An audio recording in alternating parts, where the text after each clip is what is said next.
This week on TGC News, speaker guns, millions of dollars getting tossed around, and rest easy because I'm finally talking about alien gear. The Shooting Club is a brand new mobile app that brings shooters together. Whether it's at your local range or at a private club, you can use their official targets to compete against your friends all over the world and have chances to win cash and prizes no matter what your score. You just download the free app, sign up, get your targets, and start shooting to win. You can even join the Gun Collective group that I started and shoot against me and other TGC fans. To learn more, hop on the Apple or Google App Store and download the free app now.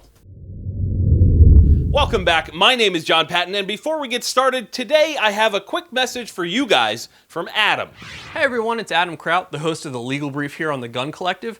I just wanted to take a moment to let you guys know that I'm running for the NRA Board of Directors. I think we can all agree that the NRA is the biggest gun rights organization in the country, but in order for it to represent your interests, you have to elect people who represent your interests. That's why I'm asking for your support. To learn more, check out www.adamkraut.com.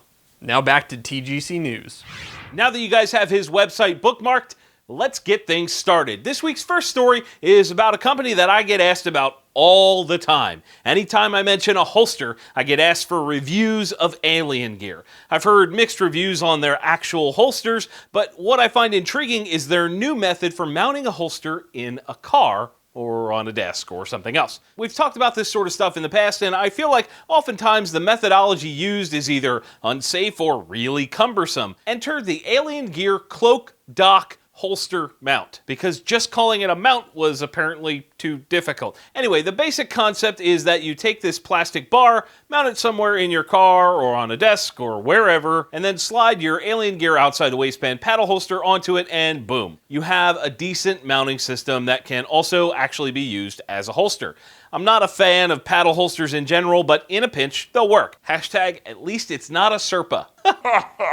The thing that stands out the most to me here is that the entire setup can be had for less than $70 shipped. That's one of the big draws for alien gear, the pricing. Now, the real question here should be, is this product worth a damn if you need to grab your gun in a hurry? You know, just yank it out of there. Will it come off? I have no idea. There's really no way to tell without actually buying one, and I also think that there may be some better ideas coming down the pipe. Hell, I've been wanting to try mounting an array of magnets or something like that on my dash from someone like Tactical Walls and kind of seeing how well that holds up as opposed to drilling holes. I'm not a fan of drilling holes. I'd rather glue something inside the dash than put holes right through it. I kind of prefer a minimalist approach, but safety is key, and I'm not really sure how well the magnets would do with the bumps on the PA roads. They might slide around or something like that. What do you guys think? Would you grab one of these alien gear docks, or would you rather try something else in the car?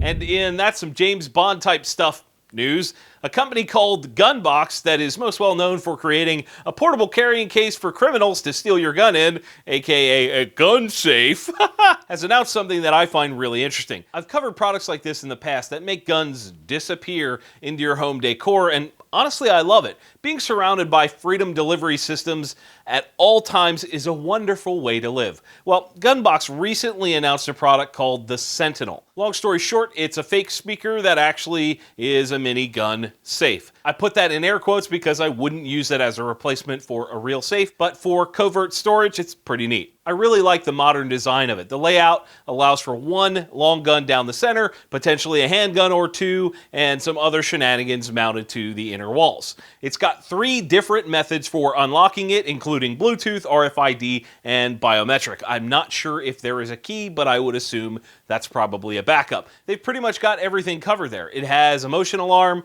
to tell you if it's being tampered with, and it also has what is most likely an absolutely awful little Bluetooth speaker in it, all so that you are tricked into believing that it's worth the $699 MSRP. I mean, don't get me wrong, I love that you can bolt this thing down to the floor, but it's 3.5 millimeter thick aluminum. If someone wants into that thing, they're getting in. I mean, hell, I would bet that you could hit this thing with a baseball bat and break it off the stand. However, That isn't going to happen if no one knows there's a gun inside. Criminals tend to be opportunistic. They look for easy stuff to take if they're in your home, and a bolted down speaker is probably a screw that and move on type thing. Still, there are a lot of things that I would rather have for $700.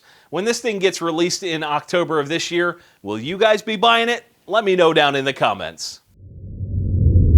This time of year is really interesting in the firearms industry. It's the back half of summer here in the US, and sales are, as they always are this time of year, on the slow side. People are on vacation, they're not spending a lot of money on guns and ammunition. It's just the way it's been for a very long time. It's also the time of year that companies start to gear up for SHOT Show and the grind that is the distributor show season in winter and spring. There isn't a lot of new product news right now. I mean, it just doesn't happen this time of year. But what is curious to me is the shocking amount of big buys going on right now despite all that. First up, Armasight was acquired by FLIR for the price of $41 million. For those of you that are unaware, Armasight is a thermal and night vision company. FLIR focuses on thermal. That's a really interesting thing. Having spent some time with the Armasight crew, I hope it really works out for them. I think it'll be really interesting to kind of see what shakes out from these two companies coming together and what products come about from it as well. Next up, Trijicon actually acquired a small competitor to Armasight and FLIR called IR Defense.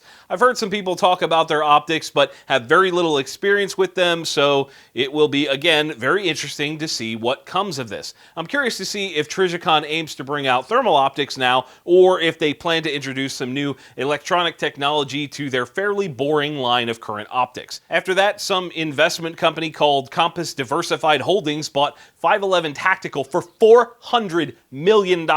And even though they had north of $293 million in revenue last year, I still don't care about a single product that 511 makes. I have no idea why. I guess stigma's a bitch, right? And last but not least, Smith & Wesson bought Crimson Trace for $95 million. I can't say I'm shocked at all by that one. The partnership has been strong between those two companies for years, and I'm sure it will continue to be a staple in the Smith & Wesson lineup going forward. Mergers and acquisitions are oddly strong this time of year. I don't know what's going on, but it will be interesting to see how those swelling companies grow. Now, be sure to check out the company featured in the break and stick around for this week's Friendly Fire.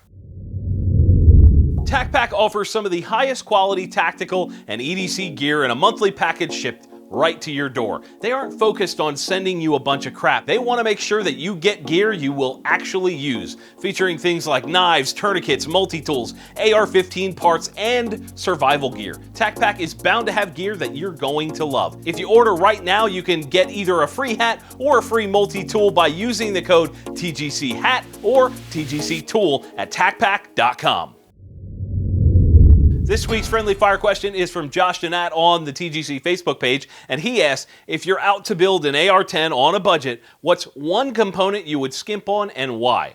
This is a pretty good one. AR-15s and AR-10s are not the same. I don't know why, but AR-10s are some of the most finicky bastards when it comes to guns that are assembled by the user, and that being said, I highly recommend you don't cheap out at all. I mean, it can be done. You can totally build a reliable, accurate AR-10. Or you can save yourself the headache and buy one off the shelf that's already that way. I don't know what it is about AR-10s, but most of the guys that have built them all say, I wish I wouldn't have done that because it's a massive headache to get them to run right. My friendly fire question to you guys, do you prefer iron sights, red dots, or magnified optics on your rifles, and why? Post your answer down in the comments below, and if you want your question answered right here on TGC News, you can post that over on Facebook.com/The Gun Collective. You can send it to me on Snapchat or post it on Instagram, and be sure to tag me. Guys, that is it for this week's show. You know what to do if you enjoyed the episode. Hit that like button, share it with your friends. If you didn't, let me know down in the comments below so we can talk about it. Do not forget to get subscribed. You won't want to miss a single week of the show. And as always, thank you all for watching. We'll see you soon. The shirts worn in today's episode of TGC News were provided by Patriot Patch Company. Click the link in the description to learn more.